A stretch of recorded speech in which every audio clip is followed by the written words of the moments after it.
бо мақсади дарё ва рушди истеъдодҳо бо қарори ҳукумати ҷумҳурии Тоҷикистон барномаи давлатии дарё ва рушди истеъдодҳо қабул гардида, тибқи он имрӯз дар ҳама шаҳру ноҳияҳои кишвар марказҳои дарё ва рушди истеъдодҳо таъсис дода шудаанд. ин марказҳо ба муайян кардани наврасону ҷавонони боистеъдод ва ба олимпиадаҳои ҷумҳуриявиву байналмилалӣ омода кардани онҳо мусоидат мекунад. дар ин самт раёсати маорифи шаҳри ваҳдат саҳми муносиб гузошта то ба имрӯз натиҷаҳои назаррасро ба даст оварданд.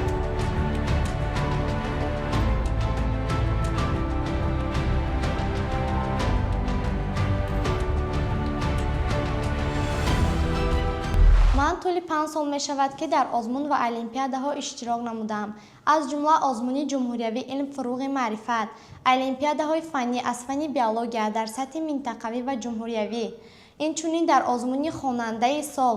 дар ин озмунҳо ман сазовори ҷойҳои намоён гаштам.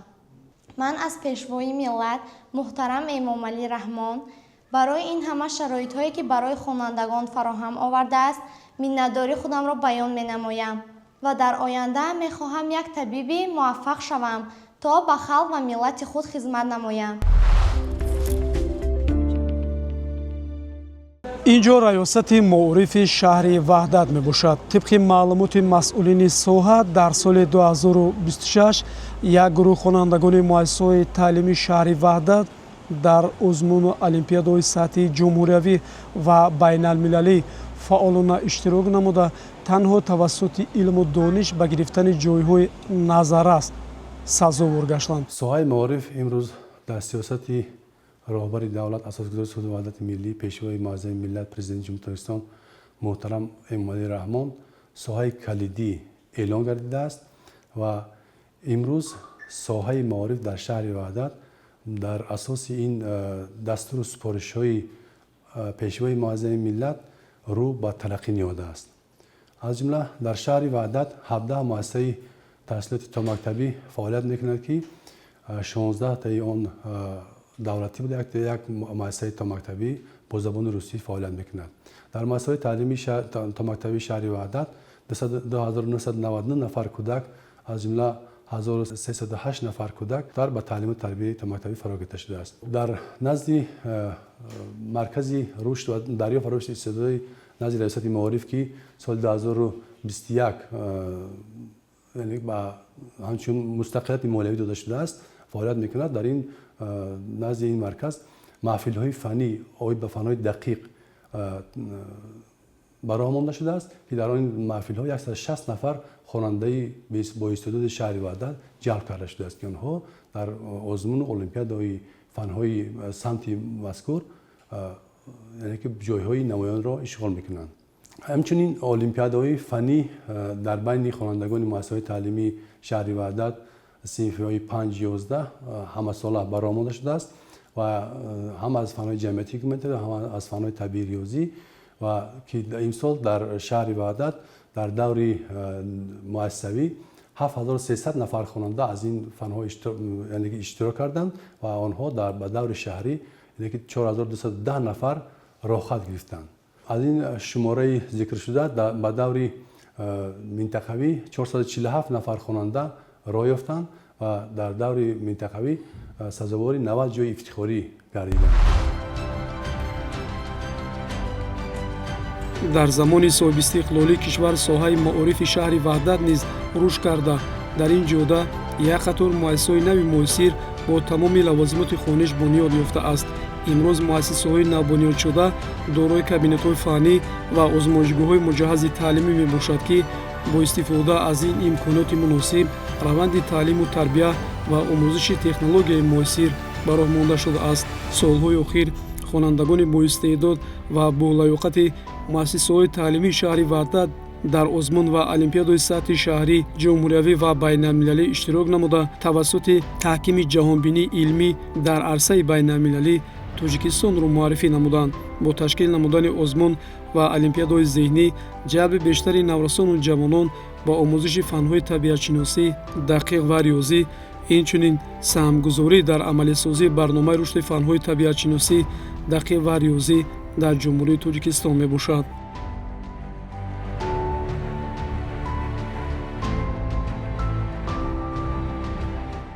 در 158 مؤسسه تحصیلات عمومی شهر وحدت که از آنها 144 مؤسسه تحصیلات میانه عمومی، 8 مؤسسه تحصیلات عمومی هستی و 6 مؤسسه تحصیلات ابتدایی می باشد.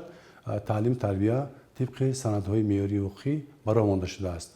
در مؤسسه تعلیمی شهر 104688 نفر خواننده از جمله 50753 نفر دختر با تعلیم تربیت فرا گذاشته است که نسبت به همین سال 2025 7327 نفر خواننده زیاد می باشد. در مؤسسه تعلیمی شهر وحدت 4372 نفر آموزگار که از آنها 2674 نفرشون زنان می باشند با تعلیم و تربیت خوانندگان مشغول می باشند.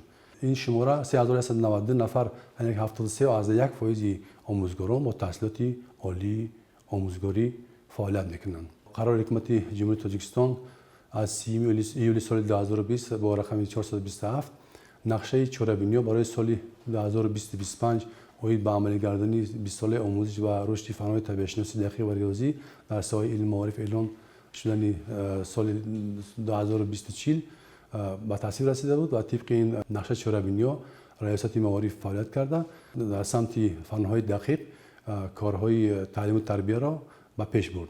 خب این چنین با قرار حکومت جمهوری تاجیکستان 1 نوامبر سال 2025 با رقم 770 برنامه دولتی مقصدناک رشد علم‌های ریاضی دقیق طبیعی برای سال 2026 به تصویب رسید که در اساس این برنامه دولتی قرار رئیس شهر وحدت فرمایشی صدر ریاست معارف و نقشه چهاره‌بینی تصدیق قرار شده است. طبق نقشه چهاره‌بینی الکی کارها در این سمت ادامه دارد. بین خوانندگان المپیاد شهمات برآورده شده است که تا سن 16 ساله در این آزمون اشتراک کردند. 6 نفر در دور شهری غالب آمدند و دور منطقوی دور سیوم رخصت گرفتند و در دور سیوم خواننده صنف نوی مؤسسه تحصیلات میانه عمر رقم 65 سزاوار جای دوم گردید که به دور جمهوری رخصت گرفت. خوانندگان مؤسسه تعلیمی شهر در المپیادهای مشترک نیز از فن‌های طبیعی ریاضی با نام اکادمی محمد عاصمی اشتراک کردند و در این المپیاد فن‌های مشترک خوانندگان لیاقتمند یعنی 35 نفر سزاوار جای افتخاری گردیده به دور سیوم منطقوی رخصت گرفتند که نتیجه جمع بسته دور سیوم نشان داد که در 2 نفر سزاوار جای یکم، 6 نفر سزاوار جای دوم و 10 نفر سزاوار جای سیوم و 4 نفر سزاوار جای افتخاری گردیدند.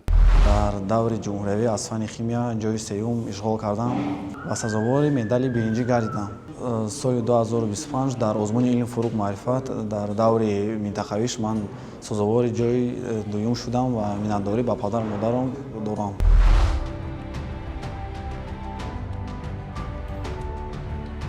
бояд таъкид намуд ки чунин дастовардҳо маҳз дар заминаи таваҷҷӯҳи рӯзафзуни ҳукумати ҷумҳурии тоҷикистон ба соҳаи маориф ва дастгириҳои пайвастаи вазорати маориф ва илми ҷумҳурии тоҷикистон ба рушди қобилияти зеҳнии наврасону ҷавонон ба даст меояд.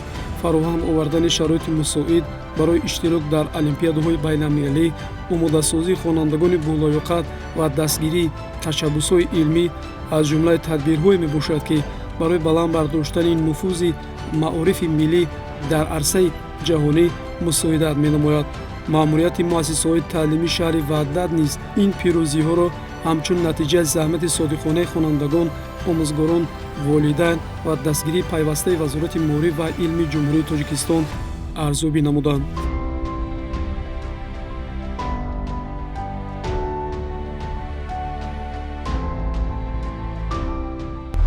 با اشتراک اساسگزار صلح و وحدت ملی پیشوای ملت محترم جناب اولی اموالی رحمان که 26 سپتامبر سال 2025 مؤسسه تحصیلات میانه عمومی رقم 152 گشوده شده بود. در برابر این خوانندگان مؤسسه ما زیاده از 5 نفر 2 نفر المپیادهای شهری سطح جمهوری در حرکت کرده ایستادند. دوم دانایک خواننده‌های ما با اشتراک در ریاست معارف شهر وحدت موضوع دانایک بود اشتراک ورزیدند و در برابر این یک خواننده ما در موضوع خوشنویس که با نظامنامه مؤسسه تحصیلات میانه رقم 152 بررسی شده در مؤسسه گذرانده شد و بر ریاست معارف شهر وحدت پیشنهاد کرد جایهای نمایان را اشغال نمودند.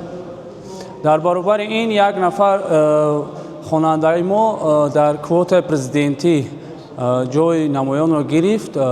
امروز با راهخط ریاست معارف شهر وحدت به شهر دوشنبه ارسال کرده شد. از طرف ریاست معارف شهر وحدت خوانندگان مؤسسه ما با افتخارنامه و با مدال و با انمون مبلغ‌های پولی سزاوار گردانده میشن. شورای آموزش و فن‌های طبیعت شناسی دقیق ریاضی و ساحه علم معارف در جمهوری تاجیکستان با تشبث پیشوای ملت پرزیدنت جمهوری تاجیکستان محترم امامعلی رحمان سالهای 2020-2040 20 ساله آموزش و رشد فن‌های طبیعت شناسی دقیق و ریاضی اعلام کرده شد. هدف اساسی این اقدام بلند برداشتن سطح و صفت دانش خوانندگان، رشد فن‌های ریاضی، فیزیک، شیمی، بیولوژیا و انفرماتیکا، گئوگرافیا، تیار نمودن متخصصان بلند اختصاص، جلب جوانان به اختراعکاری و تکنولوژی معاصر. در دوره این 20 ساله در مؤسسه تحصیلات میانه عمومی رقم 1 شهر وحدت کابینت فنی مجهز گردانده شده است. آزمون المپیاد هایی که پیشنهاد شده است همه جانبه فعالانه اشتراک نموده ایستادند. از جمله در سال گذشته خواننده صنف 11 مؤسسه سزاوار مدال طلا یعنی که سطح اونیورسالی گردید.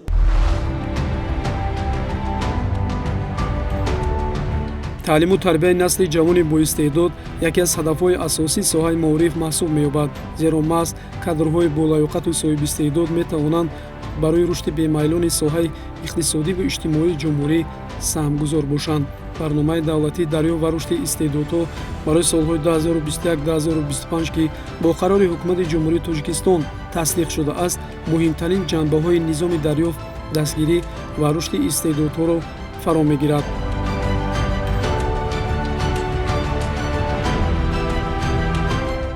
شاگردان ما پیش از همه در المپیاد منطقوی اشتراک نموده 6 نفر سزاوار جای دوم و 4 نفر سزاوار جای افتخاری گردیدند و اینچنین المپیاد مشترک به نام اکادمیک محمد اوسیمی برگزار گردیده بود که در این آزمون خوانندگان ما اشتراک نموده 2 نفر به هیئت این دسته شامل گشتند.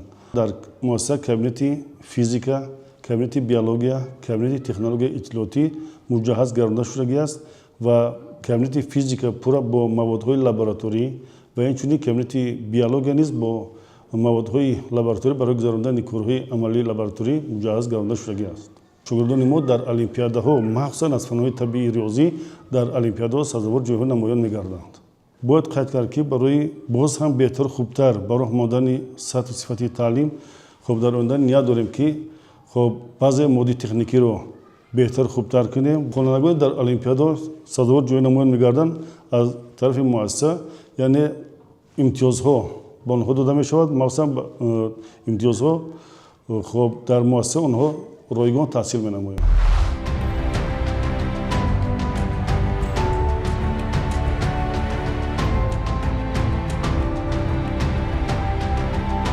дар асоси натиҷаҳои ба даст омада метавон ба хулоса омад ки барномаи давлатӣ дарёфт ва рушди истеъдодҳо барои солҳои 2021-2025 яке аз санадҳои муҳими соҳабӣ дар самти ташкили низоми муосири дарёфт, дастгирӣ ва рушди хонандагони боистеъдод дар ҷумҳурии Тоҷикистон маҳсуб меёбад. Бо татбиқи ин барнома дар тӯли 5 сол як силсила тағйиротҳои ҷиддӣ дар соҳаи маориф ба амал омаданд. Аз ҷумла таъсиси муассисаҳои تعلیمی رویوی، баланд гардидани сатҳи иштироки хонандагон дар озмуни олимпиадаҳои ҷумҳуриявӣ ва байналмилалӣ, таҳияи маводи таълимӣ барои хонандагони боистеъдод ва тадбирҳои ҷиддӣ дар самти баланд бардоштани савияи касбии омӯзгоронро метавон аз дастовардҳои намоён арзёбӣ намуд.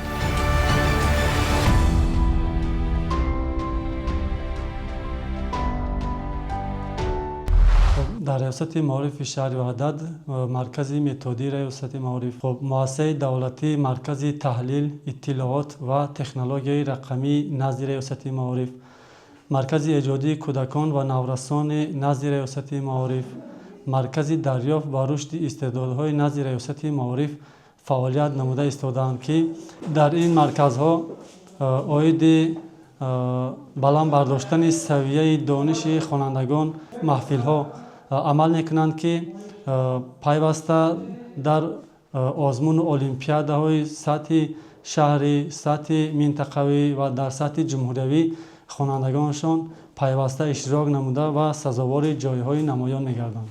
инчунин марказҳо дорои муҷаҳҳази кабинетҳои таълимӣ муҳайё мебошад.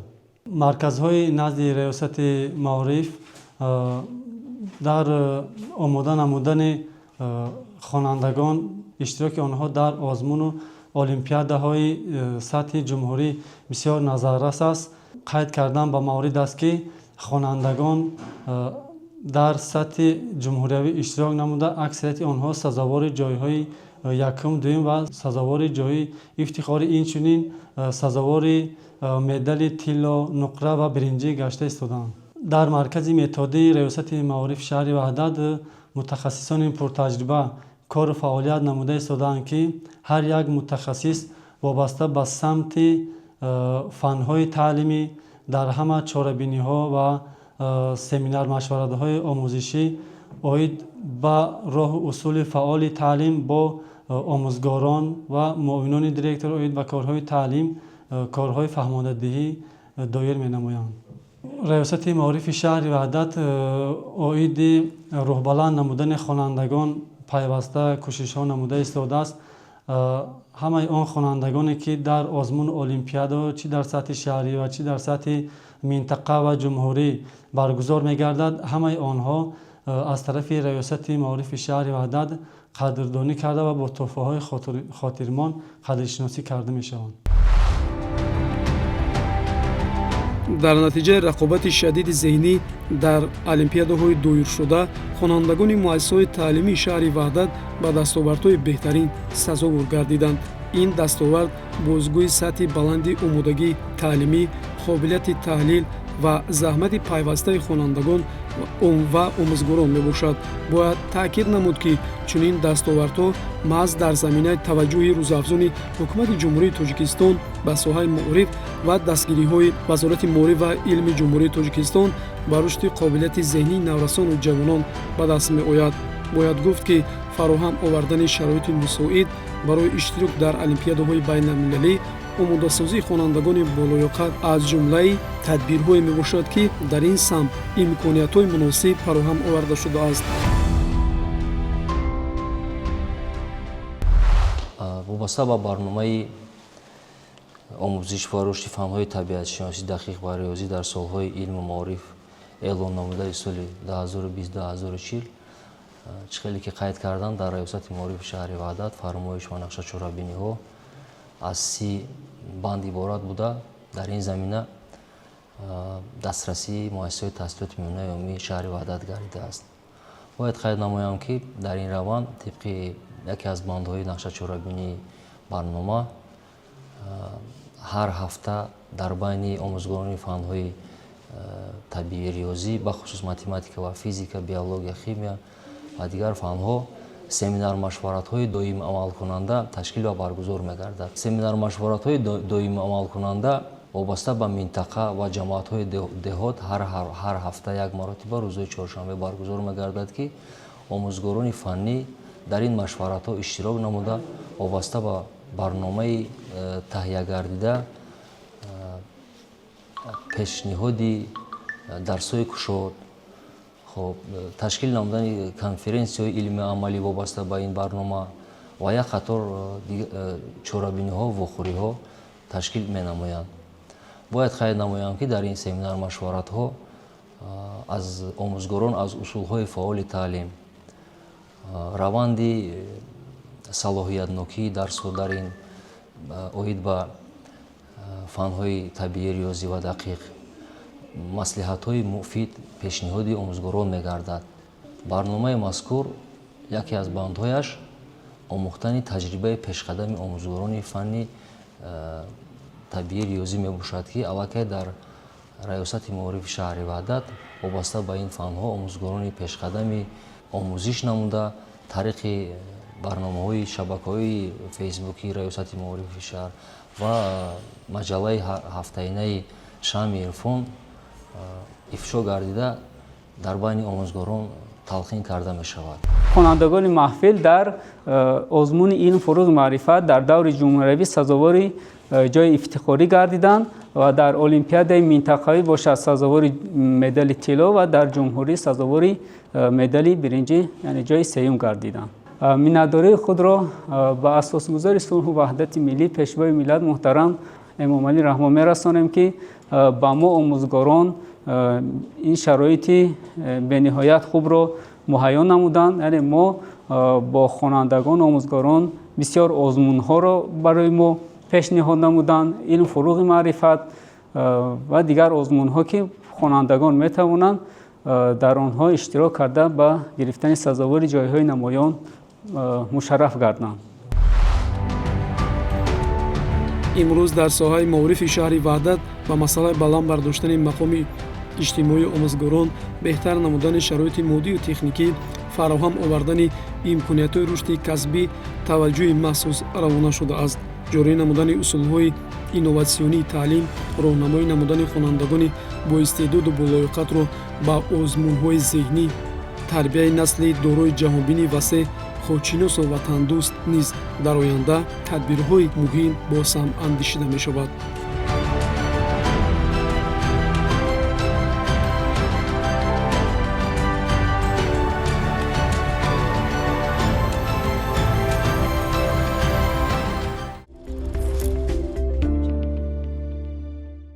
бо таваҷҷӯҳ ба фаъолияти муассисаи давлатии маркази дарё ва рушди истеъдодҳои шаҳри ваҳдат, ҳамин нуктаи муҳимро метавон ба боварӣ комил гуфт, ки воқеан ҳам дар солҳои охир бо фароҳам гардидани шароити имкониятҳои муносиби илмомӯзӣ, хонандагони муассисаҳои таълимӣ дар як қатор озмун ва олимпиадаҳои баланд натиҷаҳои назаррасро ба даст оварданд.